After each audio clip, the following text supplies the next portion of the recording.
Hey, what's up guys? Today in this video, I'm going to show you how the entire settings get and save is working inside our application. So if you have been following my video series, you would have seen that in my last video, I had created an API which would allow us to save the configuration of a collection. So what I have done in this video is this icon is added, and on that I have this page where I have a form which allows me to set the URL poll frequency.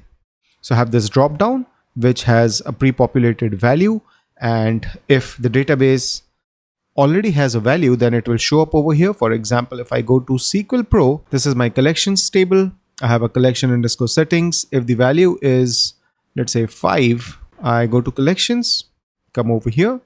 I can see that 5 is selected by default, and I have the ability to change it, hit save, and over here the value changes as well.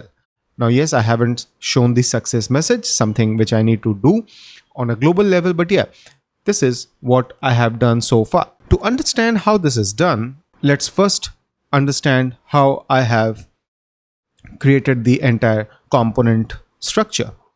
So I have a page called settings.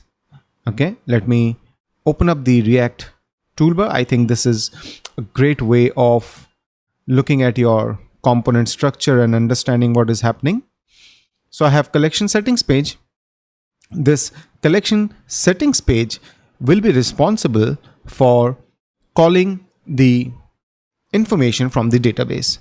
So I can have a setting for poll frequency. I can have a setting for maybe what notification channel I want to use for this collection, inside the channel, what stream I want to use, one where we saw that I was using Zulip notification channel. So those kind of settings will be stored. Now each setting can have its own different way of working. So I'll have individual components. Hence my idea over here is that this page will have those individual components, and they will render their form setting forms and try to save them. So the collection settings page will feed each form with the information that they require for them to render properly and for them to work properly and save the configuration. So with this understanding, let's start a deep dive into the code and understand what I have done. All right, so I have a few changes inside my API. So quickly look at that. First thing is I created this get URL, which is collection/settings with a route model binding of the collection. I have named it collection settings.get. What it does is if I send the collection ID, right, it will give me all the collection values. So what I have done over here is in response, I have taken the settings, and also I have prefilled the URL frequency, which is basically this drop down thing. And one quick change that I made was instead of a collection, I made this an array. I thought that would be easier to handle because the other stuffs are also going to be array. So that's one small change I have made. But yeah, basically this API returns the settings, and currently it is returning the frequency values. That's all there to it in terms of the get URL. A quick change that I had made was I added an index to my collection ID field because most of the queries will have that where clause, so it makes sense to add that. Yeah, we already looked at that. And database seeder, I just changed the default value to be 1. So quickly recap, I have my api.php where we have created this new route. This new route is calling collection settings controller view function or method, whatever, right? It's a class, so it's a method, view method. Because of route model binding, I get the collection. I'm loading the settings as well, returning this. Okay, so our API is done, which is anyways a very straightforward thing. The important piece is how we have done our UI. So as I said, the first thing is our settings page. Okay, so let's look at the settings page. But before doing that, actually we have the entry point, right, which is this icon. So what I had done is inside my collections table, I added this new thing called settings icon. Takes me to the collections settings collection ID, because the page is like collections settings and then the ID, right? And I'm loading the settings React feather icon, okay, which comes with the library. So that results in this gear icon. Let's click that and let's open up this page. This is where the magic is happening. So as I told you, this page is responsible for feeding all the required information that each component, rather the form components, will need. So for example, first of all, I took the router object from use router. I took the ID from it. Okay, I have two state values. One is the pole frequency values. This is nothing but the frequency values which I'm getting. Okay, and the second is the actual value that is being stored in the database for that particular collection for frequency, which is basically 10. Okay, these are the two state variables that I have as of now. Now what I did is I have this method where I'm making an HTTP GET call to this API, which we just saw. Okay, collection settings collection ID, right? What it will do is return this information. So we have that, and from that, the first value that I have set is set pole frequency values as response data frequency values. So if you see, I have this frequency values, right, which returns me an array of 1, 2, 5, and 10. So if you understand, what happened is pole frequency values now have this state value now has 1, 2, 5, and 10. So let us look at the form inside our dev console over here. So as you can see, the first state variable has 1, 2, 5, and 10. The other one, which is the collection frequency database value, what I have done is once I get this response, right, there is the second property, which is settings. I wanted to have only one API call. So what I did was once I got the settings, right, let me show you the response object. It will help you understand what is coming up. So let's say we have this. Let's preview it. So I have settings, and inside settings, there is one more setting. And here I can have multiple values, because if you look at the database, what we are saying is there is a collection ID, then we have a name, and we have a value. So for example, if we had something like collection ID 1, Amitav, and this is Roy, now, right? If I refresh the page, let me show you. So what will happen is we have settings, and inside settings, we would have two entries. One is the URL check frequency, and the other one is name. But obviously, we are not right now concerned with name. So what we have done is on the front end, we are looping through the settings array, and we are finding the name which matches URL check frequency. Whatever is there, I just get that. And if the value is present, I set that to my this state variable. And that's how, if you go back to the dev console, we have the second state value, which is set to 10. Okay.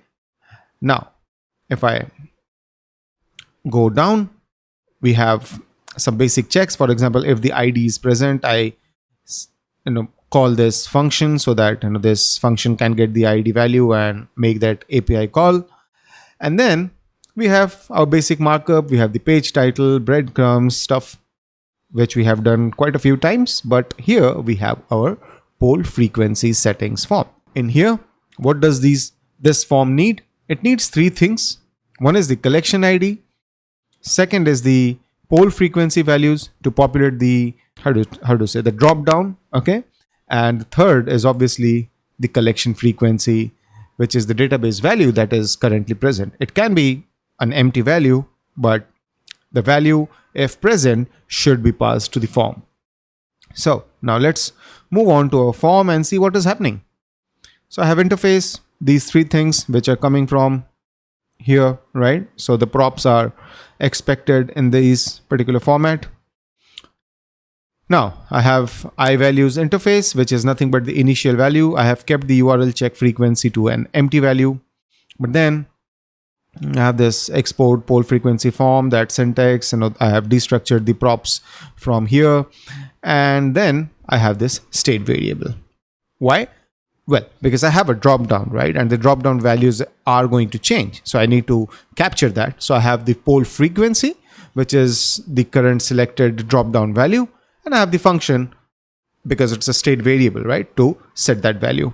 Now, initially, I am setting the value of that state variable to collection frequency, which is the prop being sent from the settings page. Okay, this is our collection frequency database value.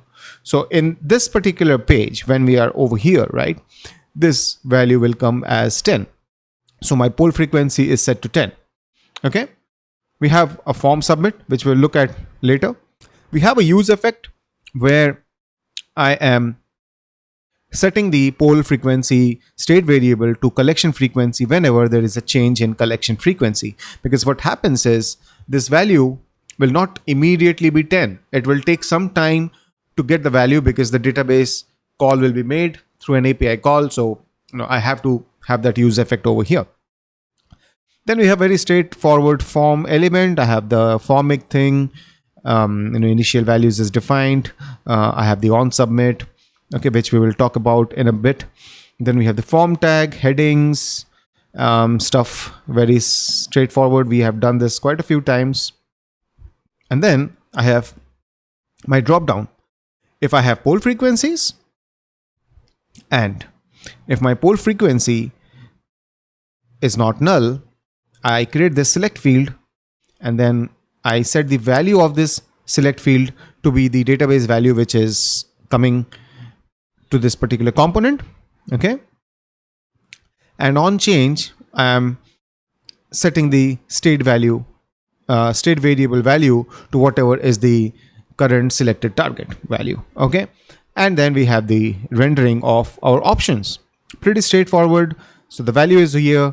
The options are here. The options are showing the frequency, and the value is also frequency. That's how the 1, 2, 5, and 10 is being rendered over here, right? So this is straightforward. Now let's look at the form submit, because that's the only thing which is pending. So on form submit, I haven't done too much as of now. I think I should call the reset form for sure. However, yeah, it won't make a sense, I think, because I have a drop down. I don't want to reset it. It should have the value which is coming from the prop. Okay, we can test that out. But so I have an HTTP post call to the collection/settings page. I've already shown you in my last video how the settings are going to be saved.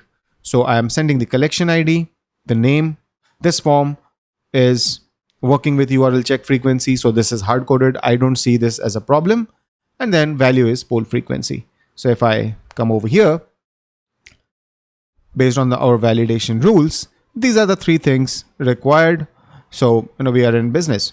It makes that API call, the frequency value is set, and we are fine. So let's close this out and try and see if we can go through that entire flow again. So I have a new collection called, let's just say, Amitav Roy. I hit save. Now over here, there's nothing else. In this form, I don't have any field. If I hit save now, I have a new value, which is URL check frequency. You can see its value is 1. Now if I try to save the value 5, refresh, yes, it's visible. So I do 10 as well, and then refresh. Everything is working fine. I set this to 2, go back, come over here, and I can see that the value 2 is retained because the database value was picked up. So yes, that's about it, guys. That's how the entire collection settings URL poll frequency configuration is working. I'm able to save this. So based on that, my next step will be to create the create the cron, which will respect this thing and continue to poll the URLs. So yeah, thanks for watching. If you like this video, do click on the thumbs up icon and don't forget to subscribe to my channel.